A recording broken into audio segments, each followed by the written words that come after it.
Que le Saint-Esprit ouvre aujourd'hui les yeux de notre cœur afin que nous comprenions pleinement tout ce que Dieu nous a déjà donné en Jésus-Christ. Dans Éphésiens chapitre 1, l'apôtre Paul adresse une prière profondément différente de la manière dont la majorité des croyants s'approchent de Dieu. Bien souvent, nous venons devant lui comme des personnes démunies, en pensant que nous manquons de tout. Nous supplions Dieu d'agir, de nous bénir, de nous guérir ou de faire quelque chose pour nous. Pourtant, Paul adopte une approche totalement opposée. Dans Éphésiens 1 verset 3, il déclare que nous sommes déjà bénis de toutes les bénédictions spirituelles dans les lieux célestes en Jésus-Christ. Cela signifie que Dieu ne nous donne pas ces bénédictions au compte-gouttes. En Christ, tout a déjà été accompli. Malgré cela, beaucoup continuent de demander à Dieu de les bénir davantage, sans réaliser qu'il les a déjà comblés. Si seulement nous prenions conscience de la richesse spirituelle que nous possédons déjà en Christ, notre manière de vivre et de prier serait complètement transformée. Paul poursuit ensuite sa prière en disant « C'est pourquoi moi aussi, ayant entendu parler de votre foi au Seigneur Jésus et de votre amour pour tous les saints, je ne cesse de rendre grâce pour vous, faisant mention de vous dans mes prières. » Puis il révèle le contenu même de sa prière, afin que le Dieu de notre Seigneur Jésus-Christ, le Père de gloire, vous donne un esprit de sagesse et de révélation dans sa connaissance, qu'il illumine les yeux de votre cœur, afin que vous sachiez quelle est l'espérance qui s'attache à son appel, quelles sont les richesses de la gloire de son héritage qu'il réserve aux saints. Éphésiens 1 versets 15 à 18. Ces paroles sont d'une profondeur extraordinaire. Paul ne prie pas pour que Dieu crée quelque chose de nouveau dans la vie des croyants. Il ne demande pas à Dieu de leur accorder des bénédictions qu'ils n'auraient pas encore reçues. Sa prière est tout autre. Il demande que leurs yeux spirituels soient ouverts afin qu'ils découvrent ce qu'ils possèdent déjà en Christ. Voilà la clé. Le véritable combat de la foi n'est pas d'essayer d'obtenir quelque chose de Dieu, mais de recevoir la révélation de ce qui nous appartient déjà par grâce. Lorsque Paul parle d'un esprit de sagesse et de révélation, il montre que la connaissance intellectuelle seule ne suffit pas. Il existe une révélation spirituelle que seul le Saint-Esprit peut produire dans le cœur du croyant. Beaucoup lisent les promesses de Dieu sans jamais en expérimenter la réalité, simplement parce que les yeux de leur compréhension spirituelle ne sont pas encore pleinement éclairés. Mais lorsque cette révélation vient, la foi devient vivante. On cesse alors de mendier devant Dieu, parce qu'on comprend que Jésus a déjà pourvu à tout par son œuvre accomplie à la croix. Dans les premiers temps de sa marche avec le Seigneur, Paul priait constamment cette prière d'Éphésiens, ainsi que celle du chapitre 3. Chaque jour, il les déclarait personnellement, demandant à Dieu de lui donner un esprit de sagesse et de révélation dans la connaissance de Christ. Il savait que ses prières étaient parfaitement alignées avec la volonté de Dieu puisqu'elles provenaient directement des Écritures. Et la parole dit dans 1 Jean 5 versets 14 à 15, « Si nous demandons quelque chose selon sa volonté, il nous écoute. Et si nous savons qu'il nous écoute, nous savons que nous possédons la chose que nous lui avons demandée. » Ainsi, le but de cette prière n'est pas de convaincre Dieu de faire davantage, mais de recevoir la révélation de tout ce qu'il a déjà accompli pour nous. C'est une vérité immense et puissante. Tant que nous nous considérons comme pauvres spirituellement, nous continuerons à vivre dans le manque, la peur et l'attente. Mais le jour où nos yeux s'ouvriront réellement à l'héritage glorieux que nous avons en Jésus-Christ, notre foi changera de dimension. Nous commencerons à vivre non plus comme des mendiants spirituels, mais comme des enfants de Dieu déjà bénis, déjà acceptés et déjà remplis de toutes les richesses de sa grâce. La majorité des croyants ne saisit pas réellement l'importance de cette vérité. La guérison ne vient pas de l'extérieur, elle vient de l'intérieur. Lorsque vous êtes né de nouveau, Dieu lui-même est venu habiter en vous. Vous possédez déjà en vous la puissance de la résurrection. C'est exactement ce que l'apôtre Paul explique lorsqu'il prie afin que les yeux spirituels des croyants soient ouverts. Il déclare dans Éphésiens 1 verset 19 à 20, « Et quelle est envers nous qui croyons l'infinie grandeur de sa puissance, se manifestant avec efficacité par la vertu de sa force. Il a déployé en Christ, en le ressuscitant des morts et en le faisant asseoir à sa droite dans les lieux célestes. Cette même puissance qui a ressuscité Jésus-Christ d'entre les morts vit maintenant à l'intérieur du croyant. Il existe réellement des puissances démoniaques, des malédictions et des œuvres de Satan. Certains ont été exposés à cela au travers de leur famille ou de pratiques occultes. Mais peu importe la puissance des ténèbres, elle reste infiniment inférieure à la puissance de résurrection qui habite dans l'enfant de Dieu. Si les croyants avaient réellement les yeux ouverts sur ce qu'ils possèdent déjà en Christ, Satan deviendrait insignifiant à leurs yeux. Éphésiens affirme que Jésus a été élevé au-dessus de toute domination, de toute autorité, de toute puissance, de toute dignité et de tout nom qui peut être nommé, non seulement dans le siècle présent, mais encore dans le siècle à venir. Puis il ajoute que Dieu a tout mis sous ses pieds et qu'il l'a donné pour chef suprême à l'Église, qui est son corps. Cela signifie que Satan est sous les pieds de Christ, et puisque nous sommes son corps, il est également sous nos pieds. Dans Éphésiens chapitre 2, il est écrit que nous étions morts par nos offenses et nos péchés, mais que Dieu nous a ressuscités avec Christ. Voilà le cœur du message. Paul ne prie pas pour que Dieu donne quelque chose de nouveau aux croyants, mais pour qu'ils reçoivent la révélation de ce qu'ils possèdent déjà. Pourtant, la plupart des gens approchent Dieu différemment. Ils regardent leurs maladies, leurs douleurs, leurs problèmes, et ils s'identifient à ces choses. Ils pensent que la guérison doit venir du ciel, de l'extérieur, comme si Dieu était loin d'eux. Certains croient même que des puissances démoniaques bloquent leurs prières et qu'il faut d'abord briser des barrières spirituelles pour que Dieu puisse agir. Il existe effectivement des exemples dans l'Ancien Testament, notamment dans Daniel 10, où une puissance démoniaque résistait aux messagers envoyés à Daniel. Mais cela appartenait à l'Ancienne Alliance. Aujourd'hui, Dieu a déjà déchiré les cieux et il est venu habiter en nous par Jésus-Christ. Beaucoup disent « Ma prière n'a même pas dépassé le plafond », mais la vérité est que Dieu est déjà présent en nous. Nous n'avons pas besoin que notre prière monte jusqu'au ciel pour atteindre Dieu, car il demeure désormais dans notre esprit. Le problème n'est pas l'éloignement de Dieu, mais l'ignorance de ce que nous possédons déjà en lui. Satan n'a de pouvoir que par le mensonge et la tromperie. Il ne peut agir efficacement que lorsque les croyants acceptent ces mensonges et se considèrent comme faibles, impuissants ou vaincus. Le diable ne peut rien imposer à un croyant sans sa coopération intérieure. Cela ne signifie pas qu'une personne désire volontairement la maladie ou l'échec, mais elle peut inconsciemment consentir au mensonge en pensant « Je ne suis qu'un être humain, cette maladie est incurable » ou encore « Je suis plus faible que cette situation ». Toutes ces pensées sont contraires à la vérité de Dieu. Vous n'êtes pas seulement humain. Une partie de vous, votre esprit né de nouveau, est rempli du Saint-Esprit. Vous avez été recréé intérieurement. Vous portez en vous la puissance surnaturelle de Dieu. Aucune maladie ne peut être supérieure à la puissance qui habite en vous. Vous possédez la même puissance qui a ressuscité Jésus-Christ d'entre les morts. Lorsque Dieu créa les cieux et la terre, il n'y eut aucune opposition. Mais lorsque Jésus fut ressuscité, toutes les puissances de l'enfer se dressèrent contre lui, et pourtant il triompha totalement. Et cette même puissance vit maintenant dans le croyant. C'est pourquoi l'Écriture affirme que nous sommes son corps et que Satan a été placé sous nos pieds. Jésus a déclaré dans Matthieu 11, verset 11, « Parmi ceux qui sont nés de femmes, il n'en a point paru de plus grand que Jean-Baptiste. Cependant, le plus petit dans le royaume des cieux est plus grand que lui. » Jean-Baptiste était plus grand que Moïse, plus grand qu'Élie, plus grand que tous les prophètes de l'Ancienne Alliance. Pourtant, le plus petit croyant né de nouveau possède aujourd'hui quelque chose de supérieur, la présence même de Dieu à l'intérieur de lui. Beaucoup ont du mal à accepter cela parce qu'ils regardent leur corps, leurs émotions ou leurs circonstances. Ils disent « Je ne ressens rien ». Mais cette puissance ne réside pas dans les émotions ni dans le corps physique. Elle est dans l'esprit régénéré du croyant. 1 Jean 4 verset 17 déclare « Tel il est, tel nous sommes aussi dans ce monde. » Il ne s'agit pas du monde à venir, mais de maintenant.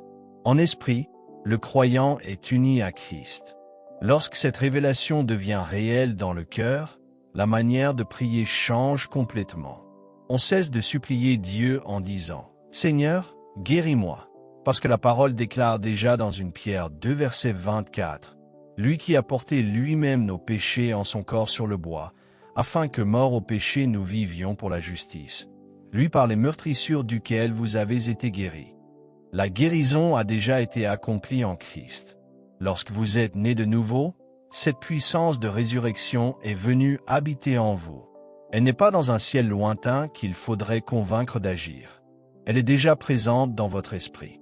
Le véritable combat consiste donc à puiser dans ce que Dieu a déjà déposé en nous, plutôt qu'à essayer d'obtenir quelque chose de nouveau.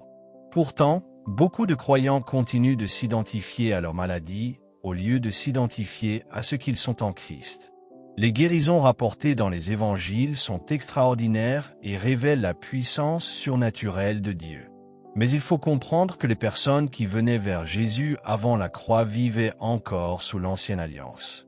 Elles n'étaient pas encore nées de nouveau et Dieu n'habitait pas encore en elles comme aujourd'hui. Ainsi, lorsque le lépreux dit dans Matthieu 8 verset 2, « Seigneur, si tu le veux, tu peux me rendre pur », cette manière de parler était appropriée à son époque, car Jésus n'avait pas encore accompli l'œuvre de la croix. Mais aujourd'hui, nous savons déjà la volonté de Dieu. Jésus lui répondit, « Je le veux, sois pur. » Et puisque Dieu ne fait exception de personne, cette volonté demeure valable pour tous. Ainsi, il n'est plus juste de venir à Dieu en disant, « Seigneur, si tu veux me guérir. » Car Dieu a déjà révélé sa volonté dans sa parole. Les croyants de l'Ancienne Alliance devaient parfois toucher le vêtement de Jésus, demander un signe ou attendre une parole spécifique, parce qu'ils ne possédaient pas encore la présence permanente du Saint-Esprit en eux. Mais aujourd'hui, le croyant possède déjà Christ vivant en lui. Jésus lui-même a exercé son ministère comme un homme rempli de foi et du Saint-Esprit. Il parlait aux maladies, il commandait aux circonstances et exerçait son autorité. Et maintenant que Christ vit en nous, nous sommes appelés à agir de la même manière. Au lieu de supplier passivement Dieu d'intervenir, nous devons exercer l'autorité spirituelle qu'il nous a donnée et libérer par la foi ce qu'il a déjà placé en nous. Bien sûr, Dieu utilise encore l'imposition des mains, la prière des autres et différents moyens pour fortifier notre foi, parce que le renouvellement de l'intelligence prend du temps. La foi grandit progressivement. Mais le but ultime de Dieu est que le croyant découvre personnellement l'immense puissance qu'il porte déjà en lui par Jésus-Christ. Dieu a donné des dons particuliers au corps de Christ afin d'aider ceux qui n'ont pas encore eu le temps de grandir dans la foi. Certaines personnes reçoivent un diagnostic de mort, puis viennent à Christ alors qu'elles sont déjà au bord du désespoir. Elles n'ont pas toujours des années devant elles pour renouveler leur intelligence, développer leur foi et apprendre à marcher pleinement dans les promesses de Dieu. C'est pourquoi le Seigneur a établi dans l'Église des dons de guérison, des dons de miracles et des ministères incapables d'aider les croyants à recevoir par une foi soutenue et fortifiée. Cela ne signifie pas que la guérison dépend uniquement de la foi d'un autre, mais il est vrai qu'il faut parfois moins de foi personnelle lorsqu'on reçoit à travers une personne qui marche déjà puissamment dans cette onction. Le problème, cependant, est que la majorité des croyants ne sait recevoir qu'à travers ces moyens extérieurs. Beaucoup pensent qu'ils doivent absolument être dans une réunion spéciale, dans une atmosphère particulière, entourés d'une forte émotion spirituelle, avec un prédicateur ou un qui prie pour eux. Ils ne savent pas encore recevoir directement de Dieu par la foi personnelle. Pourtant, même s'il n'existe aucune mauvaise manière de recevoir une guérison, le but ultime de Dieu est que chaque croyant découvre qu'il possède déjà en lui-même la puissance de résurrection de Jésus-Christ. Dieu n'attend pas pour agir, il a déjà tout accompli en Christ. Philémon 1 verset 6 déclare « La communion de ta foi devient efficace par la connaissance de tout le bien qui est en vous pour Christ Jésus. » La foi devient agissante lorsque le croyant reconnaît ce qu'il possède déjà en lui. Vous avez déjà reçu la puissance de guérison. Vous possédez déjà la puissance qui a ressuscité Jésus d'entre les morts. Le véritable enjeu est donc d'apprendre à reconnaître cette réalité, puis à la libérer par la foi. Il est beaucoup plus facile de manifester quelque chose que l'on possède déjà que d'essayer d'obtenir quelque chose que l'on croit ne pas avoir. Tant qu'une personne pense que la guérison est loin d'elle, quelque part dans le ciel, elle lutte constamment contre le doute. Mais lorsqu'elle comprend que cette puissance habite déjà en elle, alors sa perspective change complètement. Si quelqu'un dit « un jour je serai guéri », il laisse encore une place au doute parce que ce qu'il espère semble éloigné. Mais lorsqu'il dit avec foi, en Christ, j'ai déjà reçu cette vie et cette puissance, il commence alors à marcher dans une assurance totalement différente. Beaucoup de croyants déclarent, je suis guéri au nom de Jésus, puis continuent immédiatement à douter parce qu'ils ne voient aucun changement physique immédiat. Ils attendent une confirmation visible, une sensation dans leur corps ou un rapport médical favorable avant de croire réellement. Pourtant, cela revient à marcher par la vue et non par la foi. Le problème profond est qu'ils ne réalisent pas encore qu'ils possèdent déjà en eux la puissance de résurrection de Christ. Très souvent, les croyants approchent Dieu comme les personnes de l'Ancien Testament ou comme les foules dans les évangiles avant la nouvelle naissance.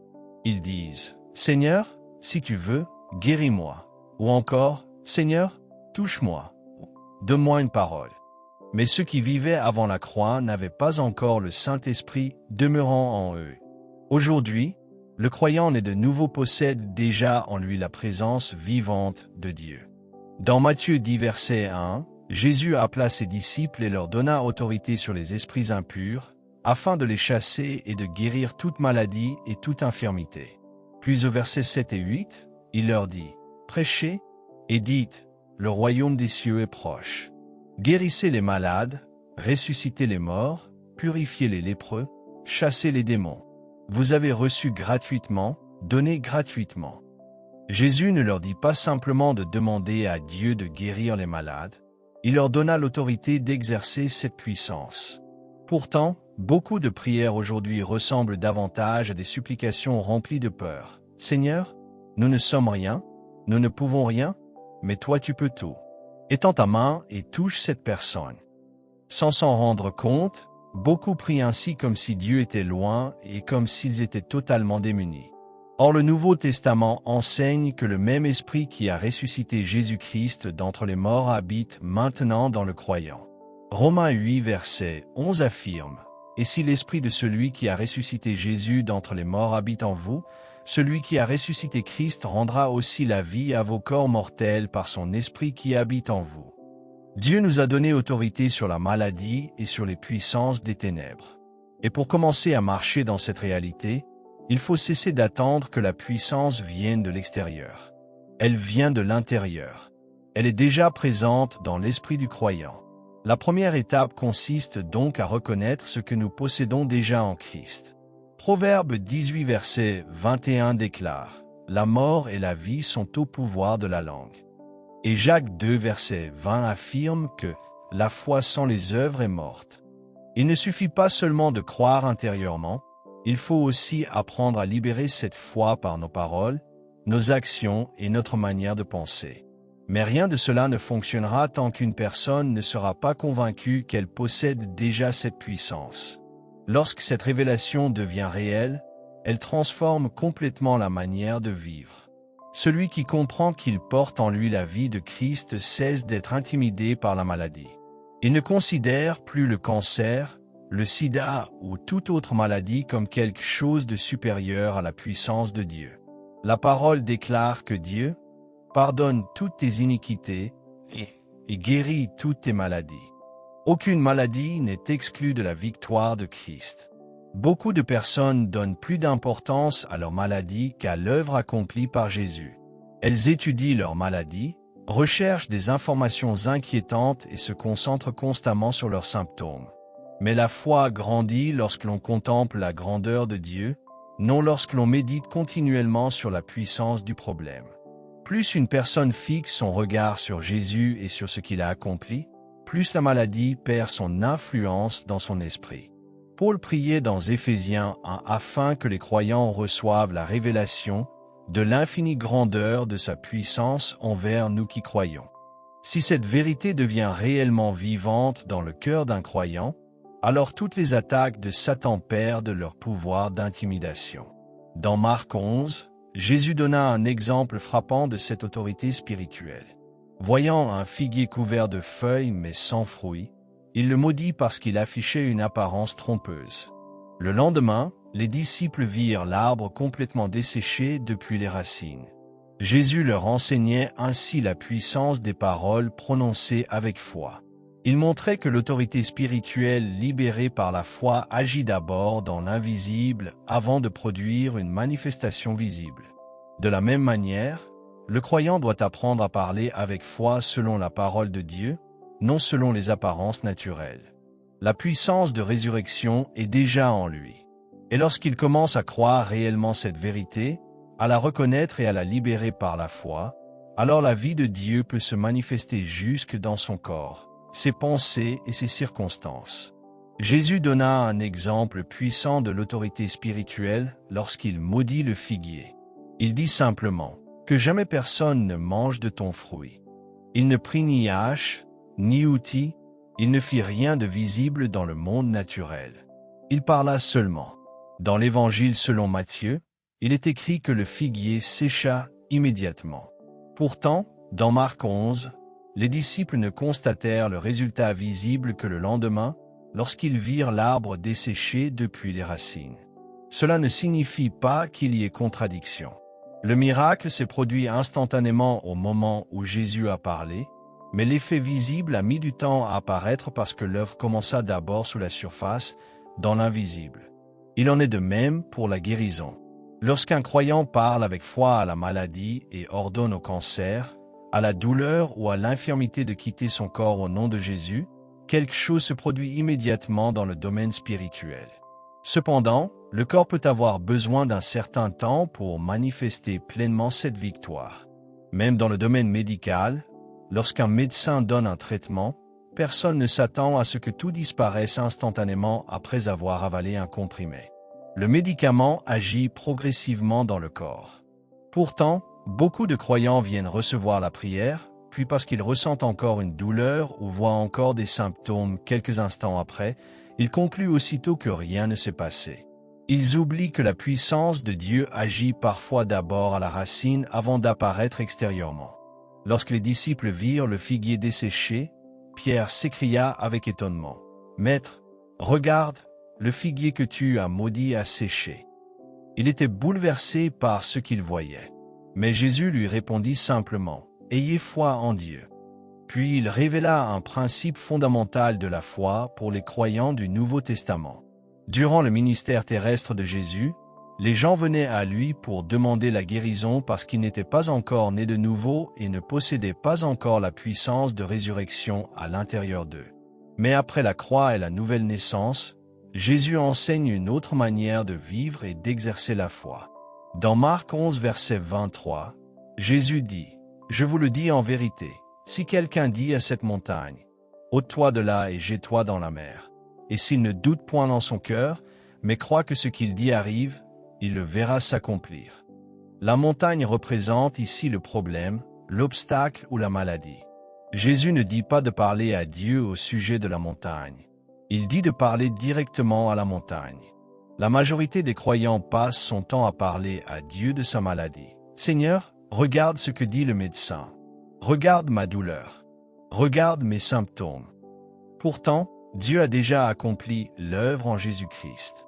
Le croyant né de nouveau possède déjà en lui la puissance du Saint-Esprit qui a ressuscité Jésus d'entre les morts.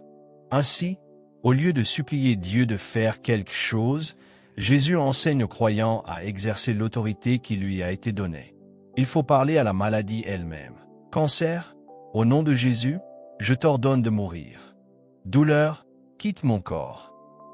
Voyez, corps, sois restauré au nom de Jésus. » Proverbe 18 verset 21 déclare « La mort et la vie sont au pouvoir de la langue. » Beaucoup de personnes détruisent leur propre foi par leurs paroles. Elles répètent constamment ce que disent les circonstances naturelles. « Je souffre partout.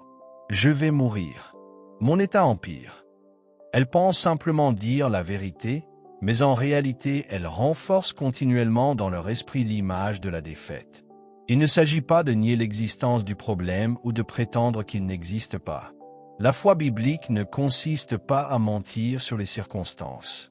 Elle consiste à reconnaître que la puissance de Dieu en nous est supérieure à tout ce qui existe dans le monde naturel. Le croyant est un être spirituel habité par la vie de Dieu. C'est pourquoi Jésus enseigne qu'il faut parler à la montagne. Si le corps parle par la douleur, alors il faut répondre par la foi. Si les symptômes parlent, il faut parler encore plus fort avec la parole de Dieu. Jésus lui-même répondit au figuier. Cela signifie que cet arbre exprimait quelque chose par son apparence trompeuse, et Jésus lui répondit avec autorité. De la même manière, les circonstances, les maladies et les pensées négatives cherchent constamment à parler aux croyants. Mais Dieu nous appelle à répondre par la foi et par l'autorité spirituelle. Dans Matthieu 10, Jésus donna autorité à ses disciples sur les esprits impurs et sur toute maladie. Plus tard, après sa résurrection, il déclara dans Matthieu 28 verset 18, « Tout pouvoir m'a été donné dans le ciel et sur la terre. » Puis il ajouta, « Allez donc. » Autrement dit, cette autorité fut transmise à son Église. Le croyant né de nouveau porte désormais cette puissance de résurrection en lui. Aucune maladie, aucun démon, aucune puissance des ténèbres n'est supérieure à l'autorité de Christ qui habite dans le croyant. Lorsque cette révélation devient réelle, le croyant cesse d'être intimidé par les symptômes. Il comprend qu'il possède déjà en lui quelque chose de plus grand que n'importe quelle attaque de Satan. Il apprend alors à exercer cette autorité avec foi. Un jour, une femme atteinte d'une maladie extrêmement douloureuse demanda la prière. Les médecins avaient déclaré que sa douleur dépassait constamment le niveau maximal mesurable. Elle vivait enfermée chez elle depuis des années, entourée de dispositifs pour tenter d'atténuer ses souffrances. Lorsqu'elle parla, elle affirma « Je sais que Dieu a sûrement un but dans cette maladie. » Mais cette pensée agissait comme un poids qui empêchait sa foi de s'élever. La puissance de Dieu est déjà présente dans le croyant, comme l'hélium dans un ballon qui cherche naturellement à le faire monter. Mais les mensonges, le doute, les fausses croyances et les raisonnements humains agissent comme des poids qui maintiennent ce ballon au sol.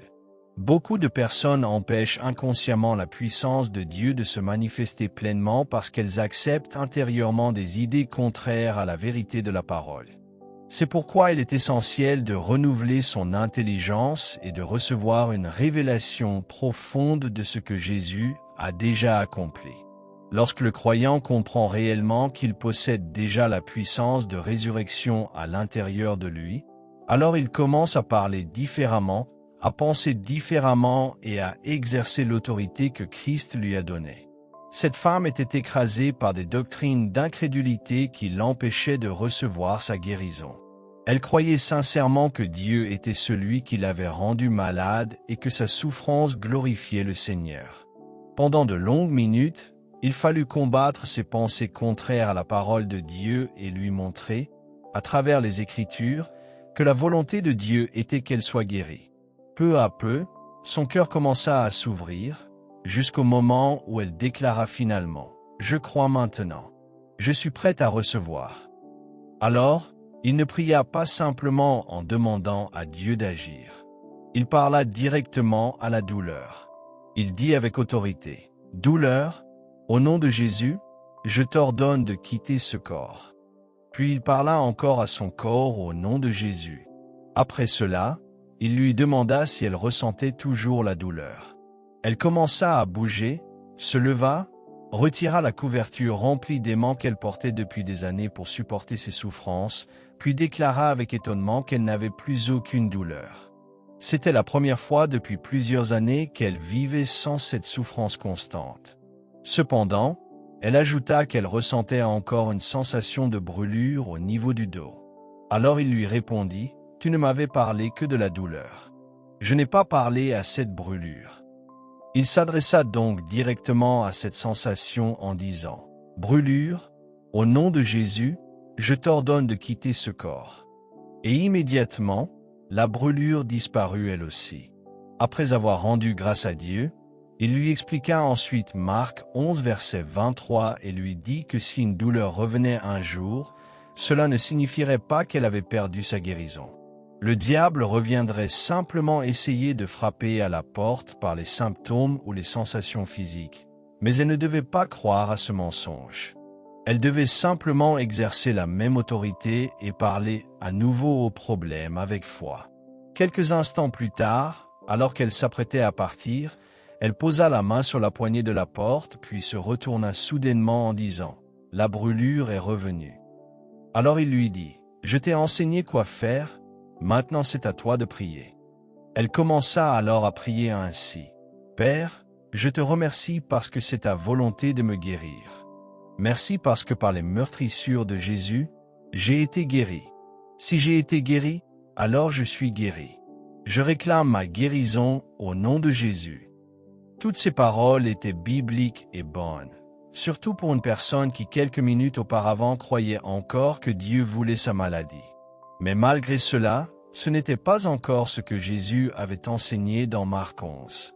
Lorsqu'on lui demanda si la brûlure était partie, elle répondit qu'elle était toujours là. Alors il lui expliqua de nouveau qu'il ne fallait pas seulement parler à Dieu au sujet du problème, mais parler directement au problème lui-même. Il lui dit « Tu dois parler à cette brûlure comme Jésus a parlé au figuier. » Alors elle comprit enfin.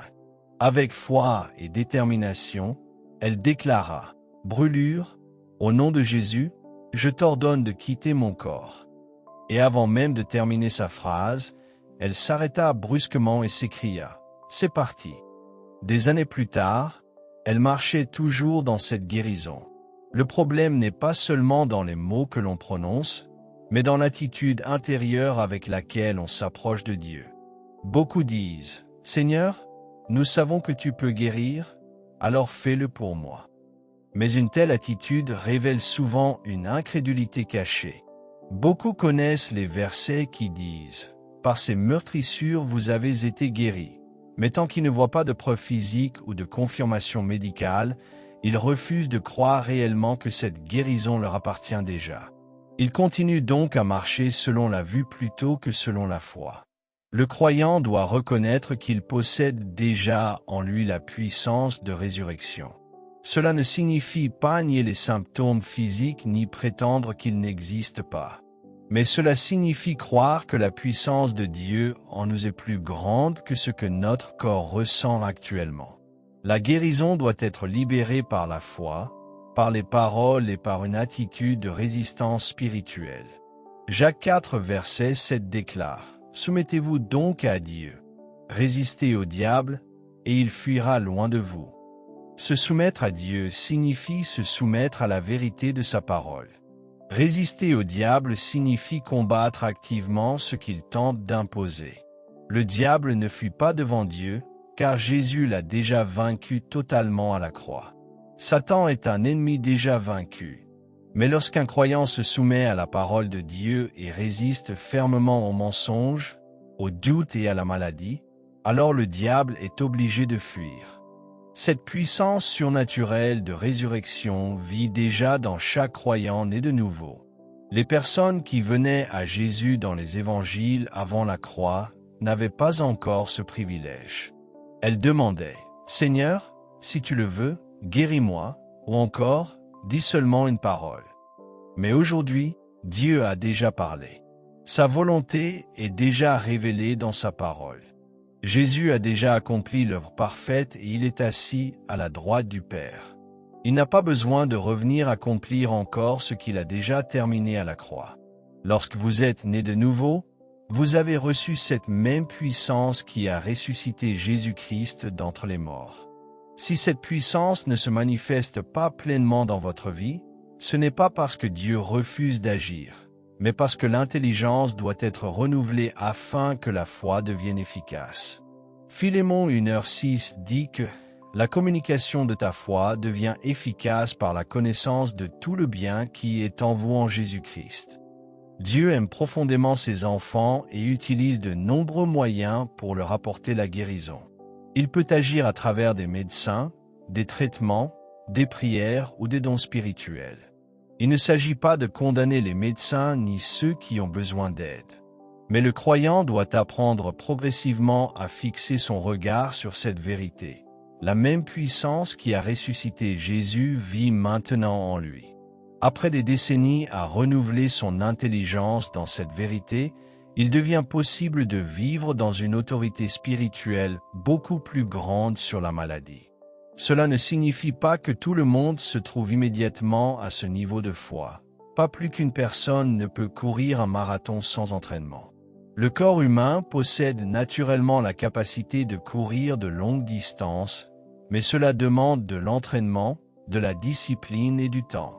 De la même manière, le croyant possède déjà en lui la puissance de résurrection, mais il doit apprendre à renouveler son intelligence, à exercer sa foi et à développer cette autorité spirituelle. Beaucoup de personnes ont vécu pendant des dizaines d'années avec des douleurs, des blessures ou des maladies simplement parce qu'elles ignoraient qu'elles avaient une autorité en Christ. Elles ont prié, demandé, attendu, mais sans jamais réellement prendre position contre la maladie avec foi et autorité. Pourtant, en Jésus-Christ, nous avons reçu bien plus que ce que nous expérimentons souvent. Nous vivons très en dessous des privilèges que Dieu nous a accordés. La guérison ne vient pas principalement de l'extérieur. Le croyant ne doit plus approcher Dieu comme un mendiant spirituel disant « Seigneur, nous ne pouvons rien faire, mais toi tu peux tout ». Il doit reconnaître qu'il porte déjà en lui cette puissance surnaturelle de résurrection. Alors il peut exercer l'autorité que Dieu lui a donnée, parler à la montagne, parler à la maladie, résister au diable et voir les promesses de Dieu se manifester dans sa vie.